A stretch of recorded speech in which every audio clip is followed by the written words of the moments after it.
शिंदे गट असं म्हटल्यामुळे नीलम गोऱ्हे अनिल परब यांच्यावरती संतापल्या। शिंदे गट म्हणू नका, एकनाथ शिंदेच्या नेतृत्वाखालची शिवसेना म्हणा, असं नीलम गोऱ्हेंनी अनिल परब यांना म्हटलं। त्यावर शिवसेना पक्ष आणि चिन्हाचं प्रकरण सुप्रीम कोर्टात प्रलंबित असल्याचं अनिल परब यांनी सांगितलं। अखेर अनिल परबांनी एकनाथ शिंदेच्या नेतृत्वाखालची शिवसेना असं म्हणत वादावरती पडदा टाकला।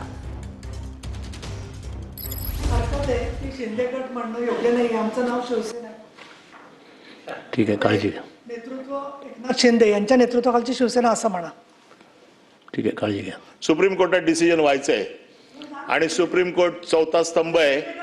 चौथा स्तंभ ज्या वेळेला मला सांगेल की हा पक्ष, आता कोणी सांगितलंय? इलेक्शन कमिशनने सांगितलंय।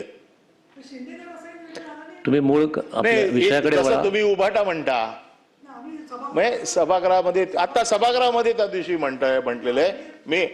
ठीक आहे अनिलजी, आपण म्हणजे आपण मूळ कामकाजाकडे वळा। हा, नाही म्हणूनच म्हटलं ठीक आहे, काय म्हणू त्याला मग? डिस्टर्ब होऊ नका, बोला। हा, आपण सांगा। एकनाथजी शिंदे यांच्या नेतृत्वाखाली असलेल्या शिवसेनेचे नगरसेवक खुश? लाडकी बहीण आहे ती।